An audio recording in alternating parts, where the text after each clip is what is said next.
the conclusion of many human rights groups who say that Egypt, the people of Egypt, are even worse off now than they were back in 2011 when those protests began in Egypt's Tahrir Square, which led pretty quickly to the overthrow of the country's then President Hosni Mubarak, who'd been in power for 30 years and brought into power after the elections in 2012 Mohamed Morsi, who was backed by the Muslim Brotherhood, the first elected civilian president in Egypt. His time in office didn't last very long.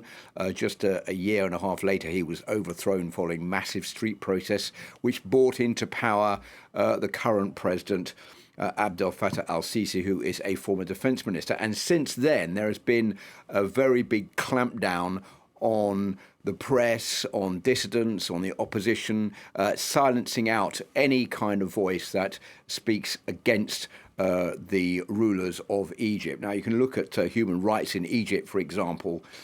We have a slide to show you which shows that press freedom, according to Reporters Without Borders, is now 166 out of 180 nations, so very, very far down. There are over 60 journalists who are imprisoned. That's according to the International Press Institute. Corruption is listed at 106 out of 180 by Transparency International. And according to Amnesty International, there's been a real frenzy of executions in the latter part of last year, 57 in October and November, men and women executed. That is double the amount of the whole of 2019. So 60,000 political prisoners are believed to be behind bars, many of them from the Muslim Brotherhood, who are being blamed for being Islamist terrorists, which, of course, they are not involved in. But the rulers of Egypt have decided to snuff out any type of revolt against the leadership and any kind of journalism that is not given the green light by the rulers of the country. In that case, the journalists risk going to prison. Philip, just as you were speaking a moment ago, we saw those pictures of the Egyptian president being welcomed at the Élysée presidential palace here in France by the French president Emmanuel Macron.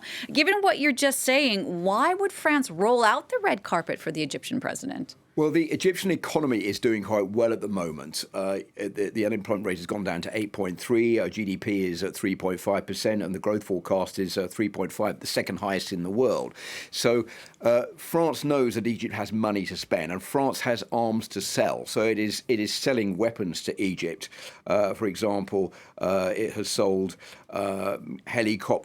Mistral-class helicopter carriers. It sold 24 Rafale advanced fighter jets since 2015 to the Egyptian authorities. So France is keen to keep that market going because it's important for supporting French industry. And the other reason that France is keen to keep relations strong with Egypt is because it sees Egypt as a key regional player, one of the most stable countries, despite what's going on in the country. But France and Egypt see eye to eye on the activity of Turkey in the Eastern Mediterranean, for example. They see eye to eye on what is going on in Libya.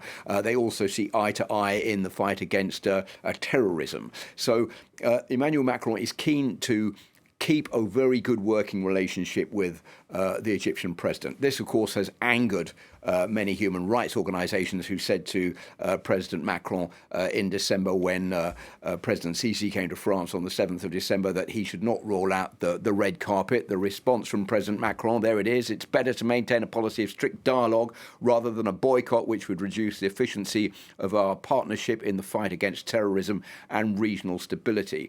But the fact of the matter is that France is in an embarrassing position because it knows that human rights are not being respected in Egypt. It knows that the press is not being respected and journalists are being persecuted. It knows that political dissidents are being thrown in jail. But at the same time, it knows it needs Egypt as a key regional player to support France, and France needs to support Egypt as well. So the response from Emmanuel Macron is, well, yes, I am talking about human rights as I would to a friend, and that is all I'm going to do, but I'm not going to put it as a condition for sales of weapons to Egypt. And the response from those human rights groups has been, well, don't roll out the red carpet. You have to pass from words to acts and stop selling arms and electronic surveillance equipment to Egypt, which is being used against the people of Egypt.